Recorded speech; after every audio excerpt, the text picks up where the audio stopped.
Yeah. So, hello there. A warm welcome to today's deep dive. In this series, we present award winning solutions from the UX Design Awards. We invite design teams and upcoming designers to share their approaches, insights about the work, and of course, their success stories in the UX domain. My name is Akar Rudolph. I'll be hosting today's talk. I'm leading the UX Design Awards and the International Design Center Berlin, the awards organizer. Today, I'm pretty excited to host a presentation and a talk about Google's GFiber app. It's the winner of the UX Design Awards product in 2025. And GFiber actually impressed the jury with several elements. It's both the clarity and a strong focus on user needs that the team demonstrated, and their whole design and development was backed by solid usability testing and user data. The team succeeded in providing an effortless and efficient setup, diagnostics, and support experience all in one. And while doing so, they prioritize simplicity to enable people to actually really self-service the solution and their internet service provider network, but also a variety of complex settings that people could access on different levels. And keeping this balance actually sets a true benchmark for UX in ISPs, the jury found. So, to hear more about the story behind the product and insights into the research approach and the design process, we invited two key members of the team to present this to you today. We'll have with us principal product designer Tolu Garcia and her colleague, product designer Rishabh Bhardwaj. And they're joining us now live from the US, where they are. You can turn on your cameras actually, so we can see you. And a warm welcome to both of you, Tolu and Rishabh. Where are you joining from? I'm in Texas. Okay, I'm in New Jersey. Hey, so good to have you. And well, congratulations again on winning this award. And I'm looking forward actually to see all the insights and the background story behind GFiber. So the screen is yours. Take it away from here. Awesome. Thank you, Ake. Let me go ahead and start sharing here.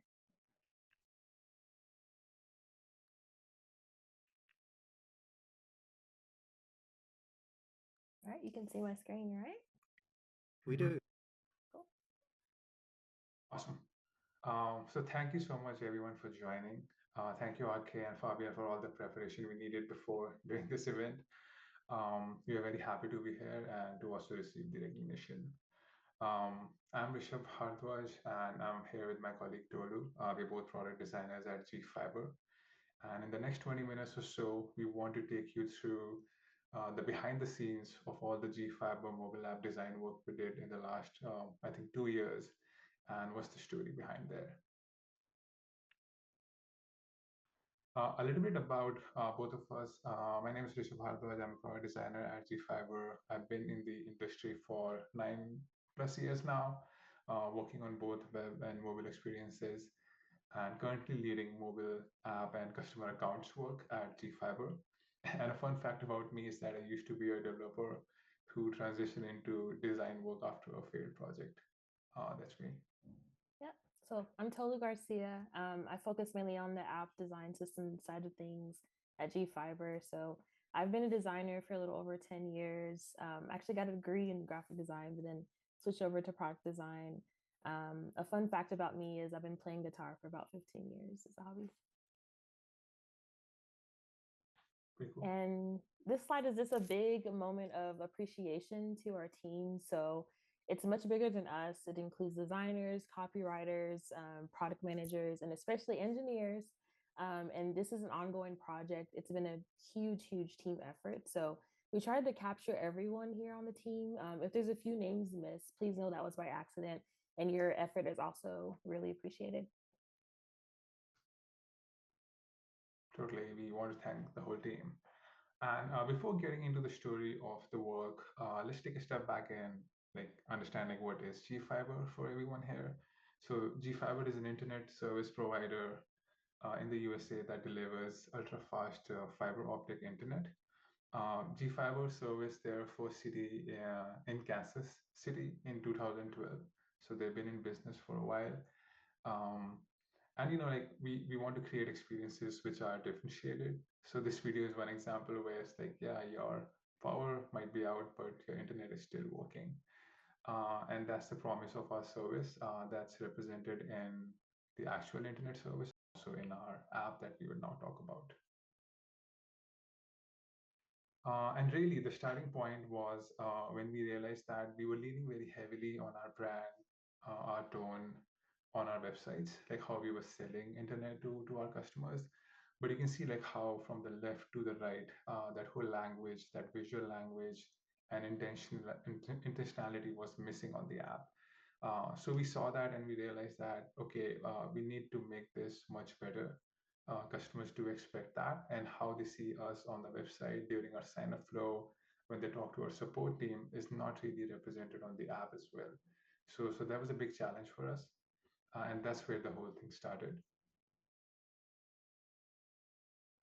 And also, while that whole conversation was starting within different teams with product content, we also started looking at our actual customer pain points across all social media platforms we have.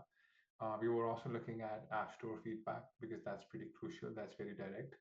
And customers were telling us that, hey, we use all of these features on all other ISPs. Why don't we have them? So the expectations were high, and they were very clear about their feedback. And we thought, okay, this is a great starting point that, yeah, we definitely make a case for improving design for our customers, but that improvement is also going to help our business in some ways. So while we were pitching the whole redesign work and the two new features that we'll talk about, we were also trying to get approval from leadership, from different teams that we were working with. So that story really came together when we saw that, yeah, we need a visual update throughout the app, but we also need to add more valuable features for our customers on the app itself. So that became a starting point that came together very well, looking at customer feedback. And really, then our mission became that we do want to transform the app into the cornerstone of the customer experience. It's true that customers can go to the website, access their accounts there, but customers do need help right away. If your internet is not working, you're anxious, you're worried, so you need help right away. And our app could do that, and we knew that. So we made it our mission to improve the app to the best possible way. And really, the core challenge there was that how do you design an app that's effortlessly simple for tech novices, but it's also very richly powerful for advanced customer. So when we were looking at feedback across all the channels, we had power users who would talk about, hey, I need to use advanced network settings. Give me more access over my router, my equipment that I have in the home. Can I tweak things if I want to? But on the other side, we knew that we are serving a lot of families too, a lot of other customers who just set it and forget, and because that's the way they want to manage their internet. So how do you make it simple and straightforward for those customers, but also very powerful for advanced customers who really want to tweak things, make their setup the best setup at home? And before getting into the details of the design work, we wanted to highlight some of the insights that we came across and the things we did during this whole big project that stood out to us and really helped making the case to the whole company that, hey, we really need this. So it was funny, like how as a designer, I got involved in writing down Excel sheets of contents and a list of things we need to complete. We had a whole audit done on the app of every single page and feature on the app that we wanted to improve. So that was very different. That happened in this project. We had almost like 2 months of design exploration. We knew we wanted a bold design, which is also represented on our website and other platforms. So we were sharing all the progress with different team members here, and that also helped us get like leadership approval at the end. The third part here is the extensive documentation. And Tolu will definitely go into all of those details for you, but really what stood out to us that you really need to take your developer partners with you at every step of the way. and documentation really helped us there. And finally, when everything was on testing accounts, every team member, including devs, product managers, content writers, and designers, had their testing accounts. So we were constantly testing every single piece of color, borders, rectangles, custom components that we created. We tested everything. That really helped us make it a good experience on the app for our customers. Yeah, so now I want to get into how we've translated our core challenge into a design framework. So first, we had to look at how we could make it more flexible. We needed to have the design features adapt to basically the customer's current needs. And the app needed to do this by putting more emphasis on important actions that they need to take in the app. The second bucket that we have is intuitive. So this was more about building the customer's confidence. We believe that no customer should ever have to feel like they're not techie enough to manage their own home network, but also the app should feel more easy to understand and more personalized, like a conversation. And then that third bucket here is educational. So here we wanted the customers to actually understand that the tasks that they're doing in the app. So we needed to have clear visuals and give them simple answers to the complex information they're learning about network. And all of this was just to make it easier to discover any additional info that they needed. So next, I'm going to walk you through each one of these principles. So what you're looking at here is our home tab.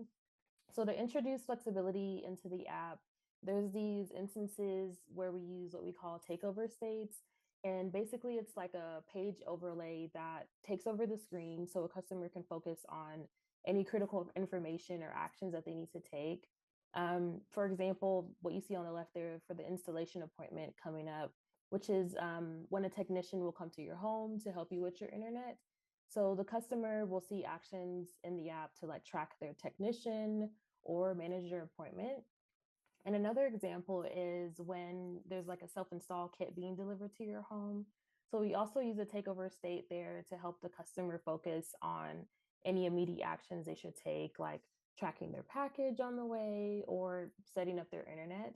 So you can see how these takeover states really help the app be more flexible. So that second bucket was intuitive. We also needed to make our app easier to understand. So you can see how a huge part of building customer confidence was for our app to stop sounding like this technical manual and start sounding more like a helpful person. So this meant replacing a lot of the jargon with simpler language. And you can see like in the middle example there with network health, we get straight to the point. Your internet and Wi-Fi are running smoothly. And it's not just about the copy that we use, it's also the type hierarchy. So we had to have the info be easy to understand and scan. And if they were looking for something like a network issue, we wanted to be able to empower our customers to be able to resolve it quickly on their own. So our goal was to make every single feature in the app feel intuitive. So this blend of like conversational design with type hierarchy was the key to that. And we also use education to make the complex features feel less intimidating. So for example, on our device management screen, we use a more button to show more information about device groups. And this just lets the customer decide when they want to learn more. And it also helps them build up their confidence as well by letting them learn at their own pace. We also use education to help them discover any new features in the app that they may find valuable. And on the network health screen, we also give them like the status and some provided suggested tips on what to do next. And this is a bit more of a subtle way to teach the customers about the different features in the app, like running a speed test or pausing a device. And all these tips are in the context of like why they would need to do it too. So here's just a quick preview of our app, and you can see how it's more visual and colorful, and it's a lot more exciting for a utility app. And next, Rishabh's gonna dive into our research a bit. Awesome. I think that was a pretty nice reel there. So yeah, designing is designing was like part of the whole process through research, secondary research. Then you get into prototyping, and then you eventually lead to your final design work. But then again, for important features like network health, and we were comparing all other ISPs app, and we were trying to figure out what are the diagnostic features that different companies use. And we had our own idea with it. We were taking inspiration from apps like Fitbit, Apple Fitness, and we were trying to figure out what's the simplest way to tell our customers what's happening in their home for their internet service. So network health is a live status of your internet health at home. And when we were showing this to participants in usability, I think there were some very nice comments there that I'm glad I won't have to Google these issues now. Like when you face these technical issues, um, the first step you take is that you immediately go to ChatGPT or Google and be like, "What's happening here? Please help me." So with this feature, customers don't have to do that. But again, there were some other kinds of customers who were power users who were telling us, "Hey, it's so simple. Can you show me some numbers?" So I think that was pretty interesting how we had this first version, which was simpler, but we could actually pique some interest from some of our power users as well. And the other important feature that we delivered after getting direct feedback from the customers that, hey, this feature is missing. So device management is all about being able to control Wi-Fi access to your devices at home. And we realized that a lot of parents really, really want this feature. And again, it it is a complicated feature in the sense that you really have to understand things like how groups are structured. So device management feature was completely filled with so many educational tips and explanations that it became kind of easy to even experience the whole thing. Um, so some of the comments from there is that I really like this feature. I'm not that techy, but I can still handle this. And I think this would be really great if my internet provider provided this for us. So I think those were some encouraging comments we got there. We gave our participants some tasks to complete on this feature. For example, creating their own custom group at home, maybe for their gaming devices, or maybe for devices for the kids that they have at home. And then they can go and pause them on schedules. So I think this also went pretty well, pretty encouraging, and we're currently working on the next phase of this project. Yep. So we've talked about process, design, and research. And now I'm going to walk you through some of the highlights of the design system. A challenge that we faced when we started this redesign project was how do we build this flexible, intuitive app for both iOS and Android in light and dark mode without it taking several years? And the answer that we found ourselves with is that we had to build this robust design system. So what you're looking at here is a snapshot of our extensive Figma library, which has hundreds of Material 3 and custom components. It was a lot of work, y'all.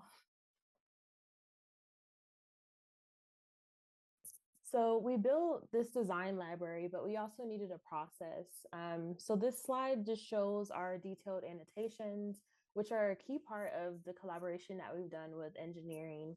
So before the system was in place, we'd bring the engineers our big ideas and they tell us what we had to cut. But now that the system's built, we're not debating things like color or spacing, and our conversations go a lot faster. I'll be like, here's my design, baby. And the engineer will be like, cool, give me the product requirements. So our engineers are heavily involved in improving the system, which also helps our Figma files be almost one-to-one with what the customers see in the app.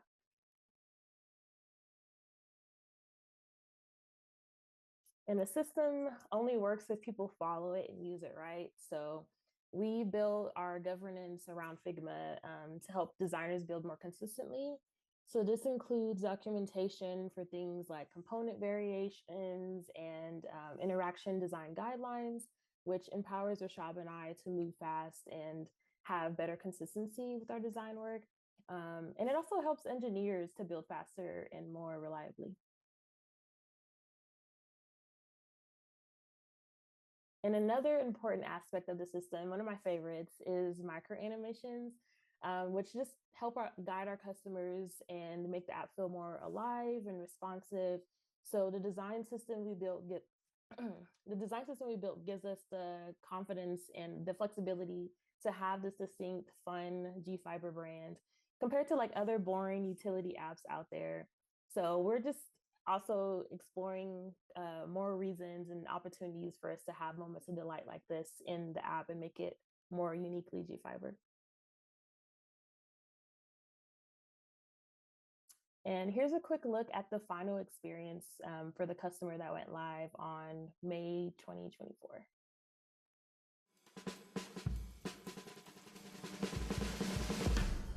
With her GFiber network health score, Rose can find ways to optimize her internet connection.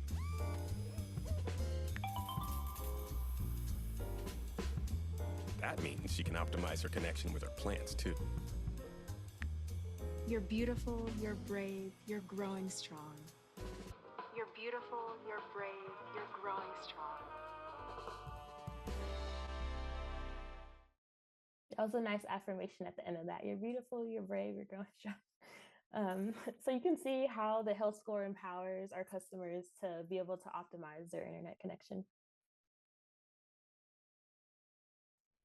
Awesome. I think that was a pretty cool overview of the work there, and wanted to thank our brand team and the marketing team for that amazing video. We have so many more of those. But yes, we have been getting a lot of customer feedback. We track it on all social media channels like Facebook, our subreddit, which is specifically there for GFiber, and also our app ratings. So after the redesign and the introduction of the two features, our ratings improved, and we're still tracking it, trying to see like where can we still fill the gaps where they are. We also saw a new uptick in the new customers that use the app. It's true that in the initial journey of the customer, they do need to like talk to us or contact us more often. So I think this was a nice change that we saw almost 75% of our new customers using the app in the beginning. And that is the time where installation is happening. They may need some help to get their internet set up. If they have a self-install kit, it's all remote. So that's also very helpful. And it happens through the app. We also saw after the redesign, we are currently at our all-time high for monthly active users. And this is an interesting one because if you're using your internet at home, you feel like, I hope I don't have to use my app too often because that would mean I have so many issues to deal with. So this one is an interesting one to track, like over the life cycle of a customer journey, how often are they using the app and for what purposes? So we're tracking all of that today. And the last award that you see here, this is a JD Power Award for customer satisfaction. And we just received it for the third time this year. So this is a huge testament to the whole company and the different teams that work here. They're doing a great job. So I wanted to thank them too. Yeah, I think it's time for some reflection, Tolu. Yeah.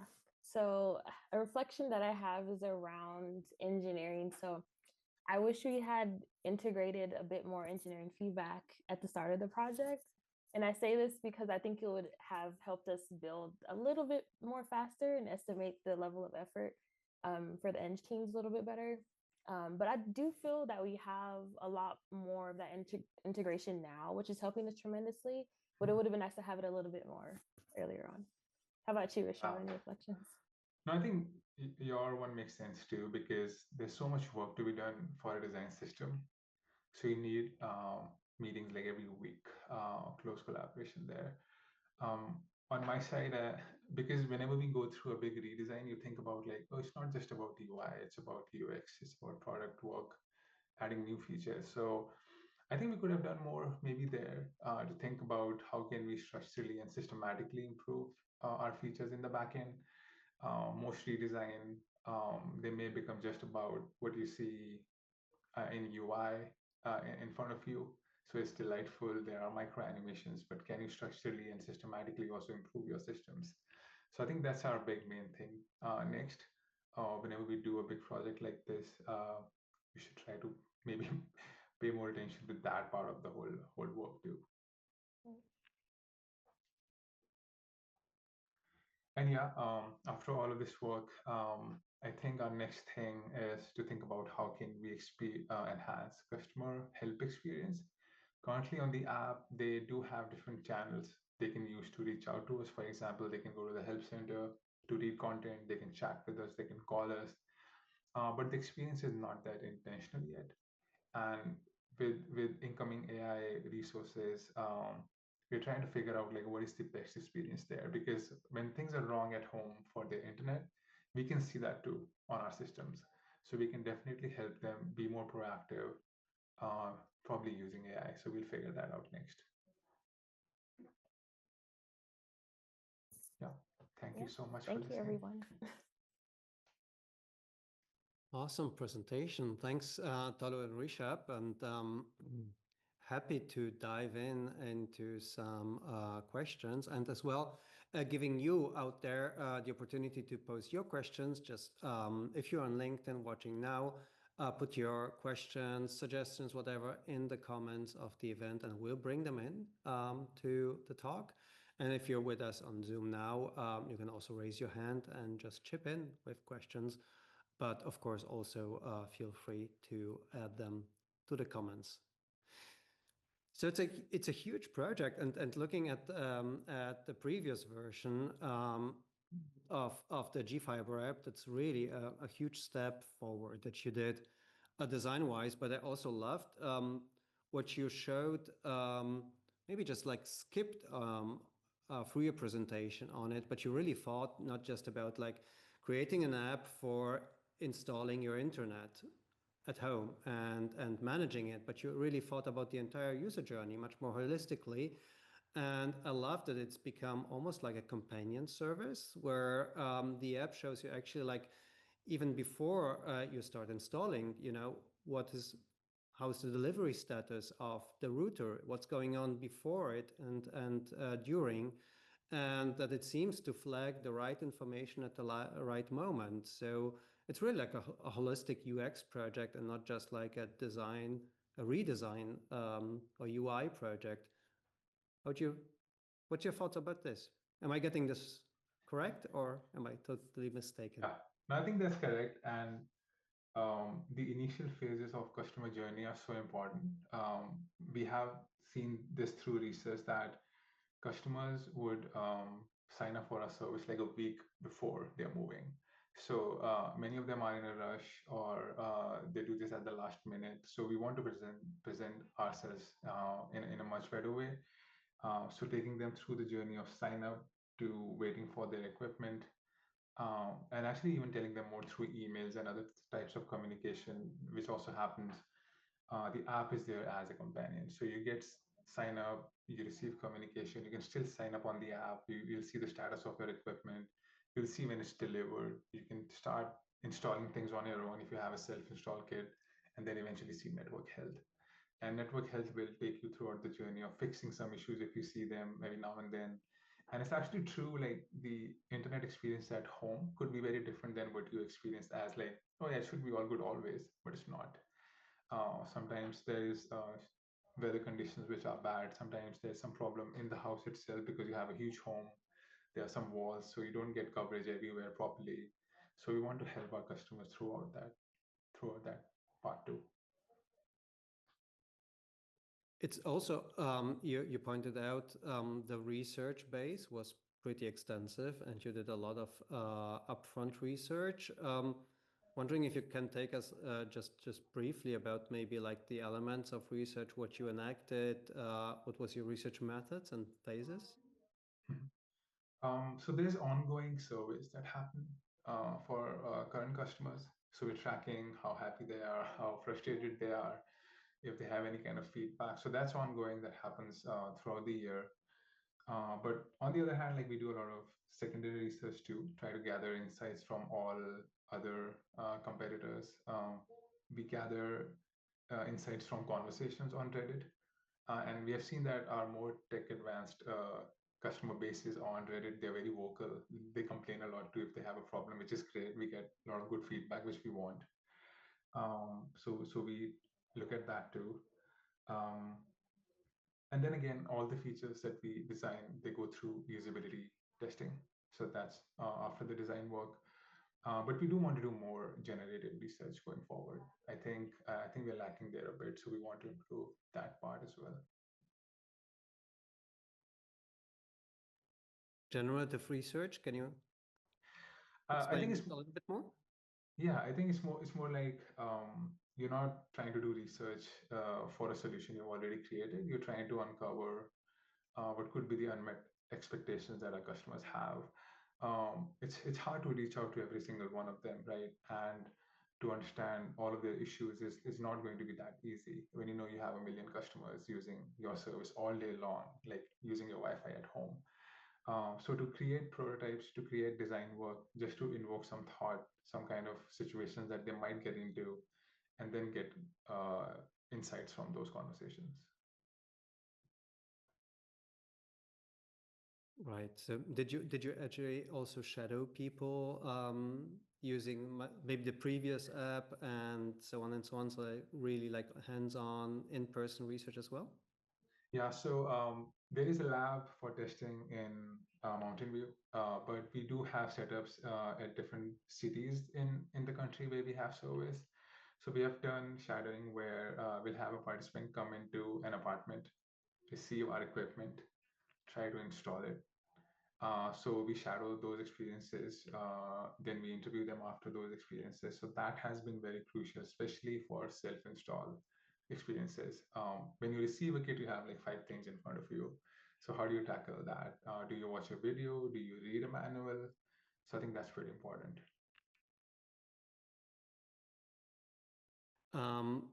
You mentioned you had too much design exploration at the beginning, at the outset, if I got it correct. What do you mean by that? Yeah, because this was such a bold redesign. Like you see the contrast there in the older work and the new work, and we wanted to bring in all teams with us. This was going to be a complete redesign, thinking about our brand and visual guidelines. And then again, you're working with all the teams that you have in the company, like content, brand team, marketing teams, to think about the new app, developers, and PMs. And we wanted to show them all the work, but we really wanted to get the vision right, and then take the whole thing to our leadership and be like, do you align with this? So we went through this exploration with one agency that we brought in initially. They were helping us reimagine some of the visual experiences. So we had that one big cycle run through. Through that work came out some kind of work which everybody aligned with. Like it is bold, it's colorful, it represents the brand very well. So you really want the whole group in a room to align with that. So that part took a long time. But after that, it was me and Tolu just like applying the whole language, like the visual, new visual language to the whole design work. And I think Tolu can also speak to it, like how we went page to page, feature to feature, thinking about how do you want to apply this new design language. So that would take us time. Then you also auditing all the features in the app which are currently there. So I think that period was longer than usual.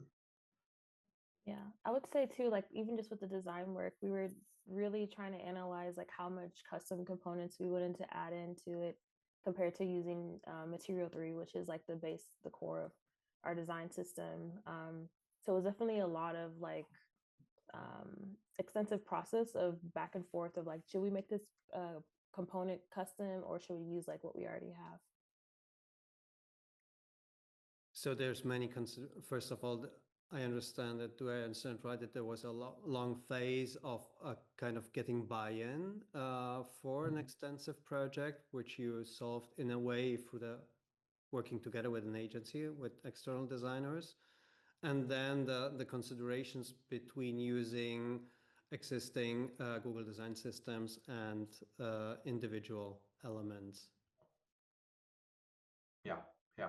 And we created a lot of new custom elements and components because we felt that they would represent our brand more clearly and in a much better way. I mean, obviously, the standard libraries are there for you. They define all of these simple patterns like menus, buttons, all kinds of CTAs. But then, how does your unique GFiber voice comes through? And we're trying to do that through our custom components that Tolu built very extensively. They're available for both dark and light mode, iOS and Android.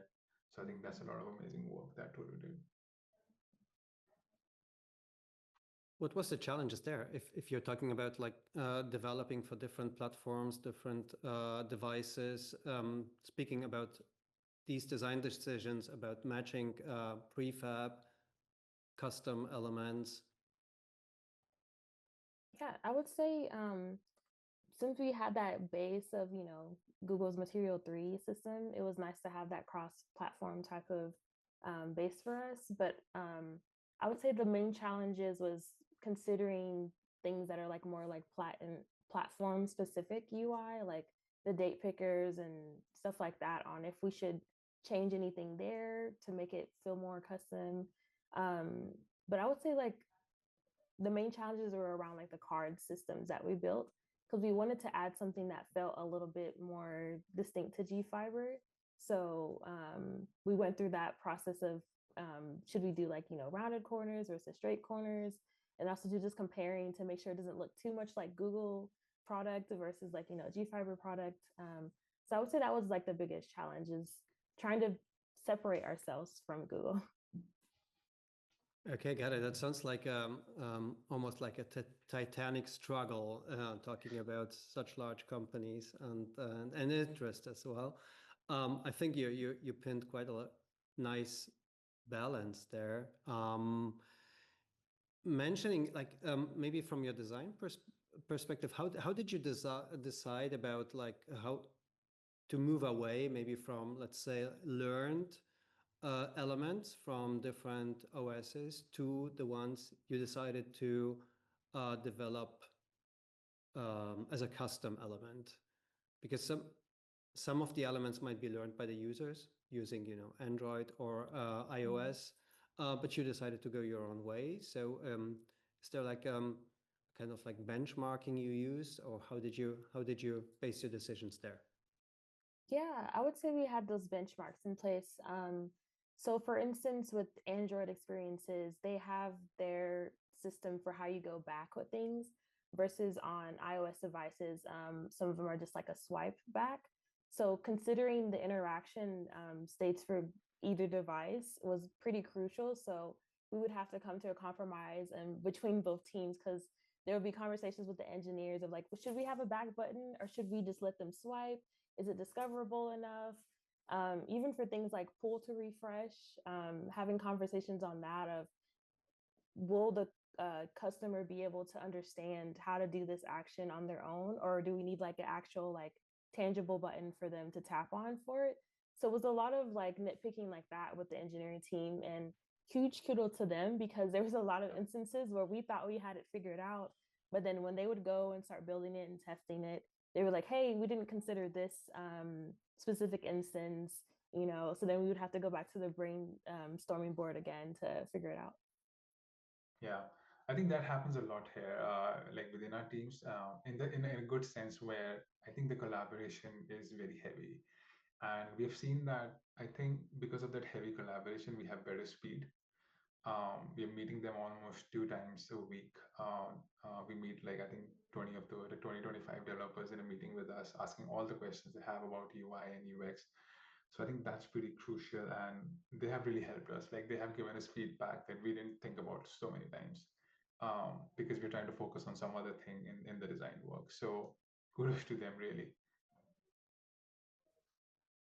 How do you balance this, like requests from engineering, whether versus your design findings, maybe also based on user research, where you're really convinced this is the way people would use the product, or would would use it along the user journey or the customer journey, and then there is a completely different suggestion from engineering? How do you balance this? Yeah, I think that's a great question because that does happen. And whenever we have a new project coming in, uh, we just don't share design work. We actually share the story of like why we're doing this with our development teams. And I think that's pretty important because it's great to have everybody behind a mission, like why we're doing this project, why this matters. And then if you do that, they're very interested in knowing what the customer is saying. Like you had the story, so what happened in the end? So when we do usability, we share it with them. We share all the other apps that we look at for inspiration with them. We also encourage them to test things on their own, on their devices that they have for testing. We also encourage them to participate, to give us any kind of feedback, really. Like if they've seen something somewhere, is it better? Please tell us. So I think our collaboration is pretty tight, and I really enjoy it. Yeah. I also feel like a lot of our engineers are pretty UX savvy. So when we're going through things, they'll also, even when it's just a concept, they'll start thinking of different edge cases and thinking of scenarios. Like, for instance, the other day, one of them brought up something about how on iOS devices you can turn off the motion sensibility thing setting like that. So they're like, hey, for that instance, how would this micro animation change, if they have that turned off on their phone? And they get us thinking about these sorts of like constraints, which is pretty nice. Right, so there is input coming that you wouldn't think about, or users wouldn't think about, because it stems from insights from how the platform behaves, or what features a platform offers.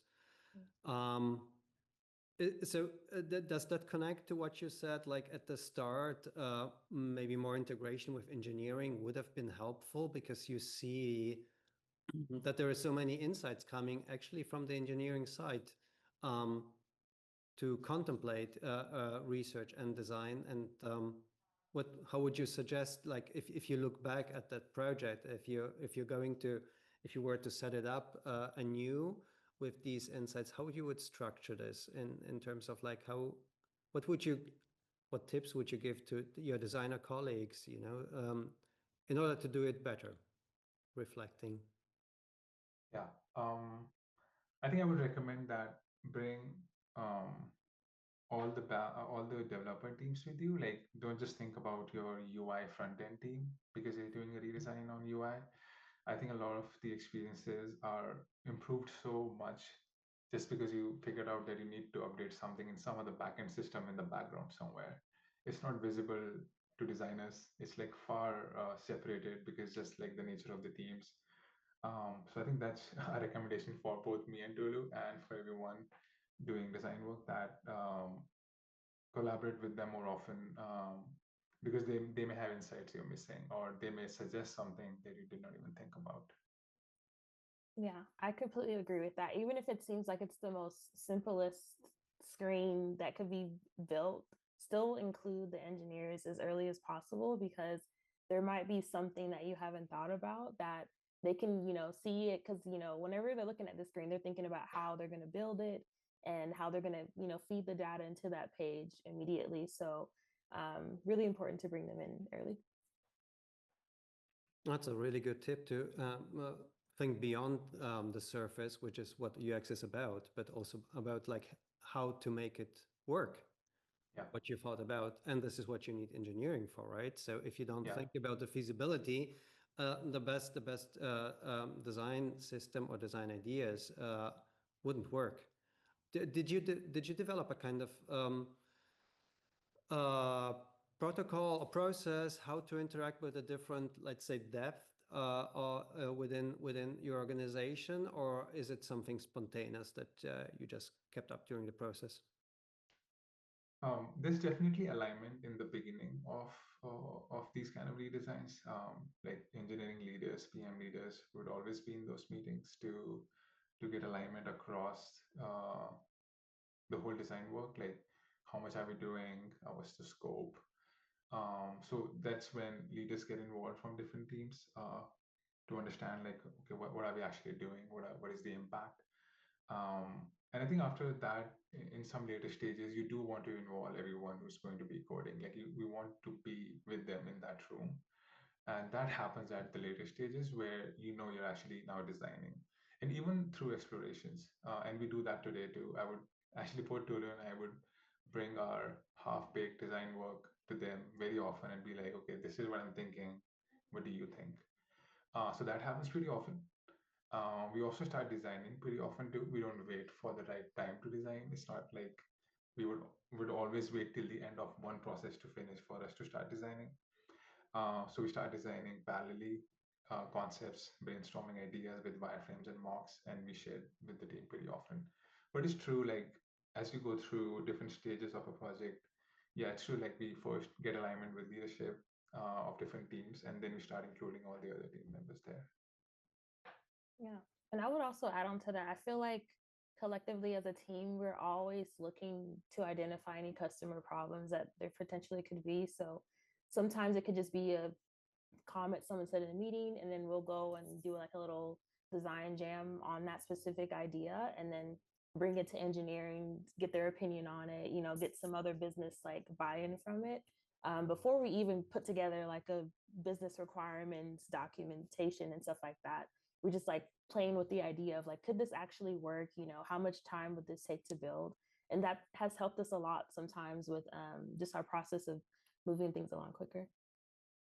And I would mention one more thing, like try to find SMBs, like people who are actually the expert in some areas. Try to find those in your organization because they have all the answers sometimes that other people may not have. So try to find those like passionate experts at things that you're trying to accomplish. It sounds much more human than talking about KPIs or engaging stakeholders through hard facts, et cetera, et cetera. So it's wonderful to hear that like truly interdisciplinary work and on a human level, including people, making them first understand about what you're trying to achieve, but then being very open and flexible about getting back and forth ideas and then implementing them again into a larger process works so well for you. Yeah, and I think I would also thank our leadership. I think they want to build this culture, keep it going on here.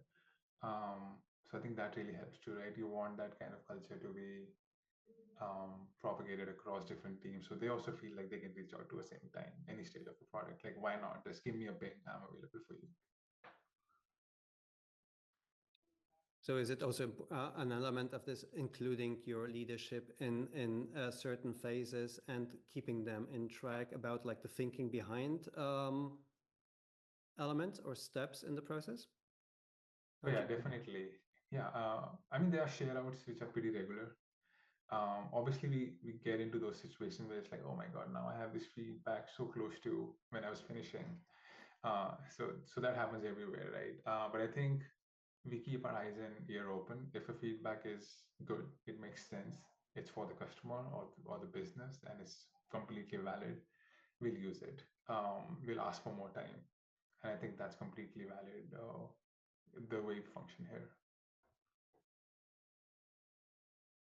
Sounds great. Sounds like you've got interactive and listening leadership as well, and a great collaborative team. Congrats on that as well.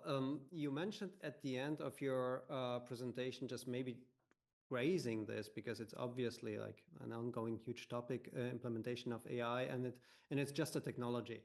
It's not the problem solver, but it can help you make your products better. And the big question is, from my point of view, also, when are we going to step across, just chat-based user interfaces when interacting with AI? You're talking about implementing AI elements in the app in the future. What are you thinking about there, and how are you aiming to really employ the technology in order to make the user experience better and help people achieve the goals? But maybe also any thoughts about, if you can share them, about maybe some new kinds of interfaces that will be even more intuitive when using when collaborating with AI as an user. Yeah, I would also love to hear from Tolu, but I think what we are trying to do, especially with the new help experience we want to create, is people are more familiar with AI chatbots today, like the chat GPTs of the world, and they're so efficient. So they have this expectation that if I'm chatting somewhere, it should be pretty efficient. It should tell me my answer right away. So that expectation you can see building in almost everyone who is in tech and customers using different types of products.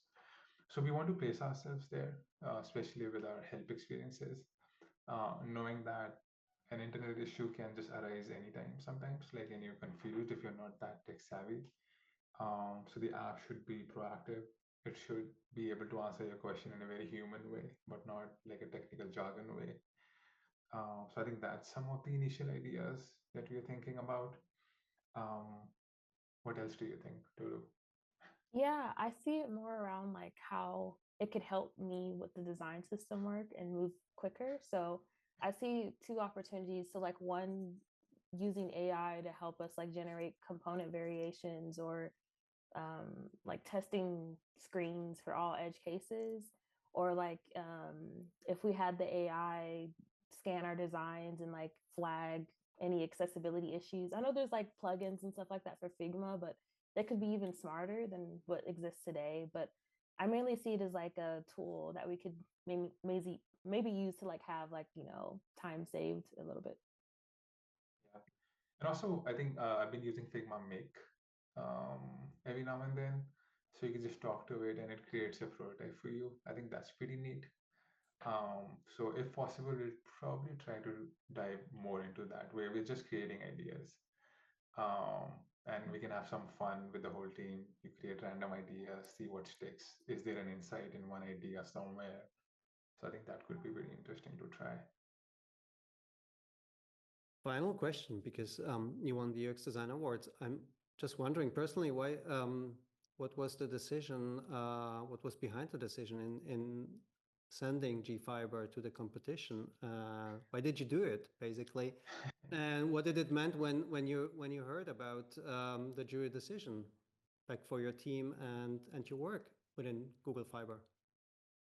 Yeah, I think we were our manager, our leadership was like, "Do you want to apply for this thing? It seems interesting. This work is great." So honestly, it wasn't on my radar because we were so just like busy day to day. But I'm very thankful to our leadership that they brought this to us. And we saw the website; it looked amazing. There were so many other cool products that we saw on the website. So we thought, okay, let's try to do this. Um, and I think that's how it happened. But yeah, I was pretty surprised. I don't know. For some reason, I was like, I don't know. Will we win? Will we actually get any kind of call out? I have no idea. But so I was very surprised when I got the news. Yeah, I was also surprised because it was not on my radar at all. Our heads are down, focusing on our product, of course. So first of all, I was excited, like, oh yeah, let's enter the competition. That sounds awesome. But then I forgot about it, and then an email came. I was like, oh my gosh, like we actually won something. Like what? You know, so very shocked and just excited and grateful for the team that we work with, you know, to produce a product that could win an award. Congratulations on this, and I hope it will help you still push forward the value of design work within the organization, and obviously beyond to the customers as well. But above all, also to raise a standing of 2 years of hard work within. So well done. Thanks a lot for this great presentation and for sharing, you know, some insights about your inner workings and also the background of how you work at GFiber. So Tolu and Rishabh, it's been really a pleasure talking with you. Hope the same for you. Yes, this has Thank you been so amazing. much. Thank you. Yeah. Thanks to everyone for watching. And remember, if you missed anything, you can jump back to LinkedIn or, of course, to our website, uxdesignawards.com, for a recording of this conversation and for, of course, past events and upcoming events. You can register on our website for a newsletter or just follow us on social media. And last but not least, if you yourself are working on great UX, it may be your time to shine also with your work. It's actually the last chance to enter the awards. The deadline has been extended to November 17th. So you've got still more than a week to submit. So why not make it count and do the same as Tolu and Rishabh and bring in, show your work, and maybe just discover and be greatly surprised when you hear a positive notification in a couple of months. Thanks for watching, and until next time, I wish you very pleasant morning, day, evening, wherever you are across the world right now, and maybe at one of our next events very soon. Bye-bye.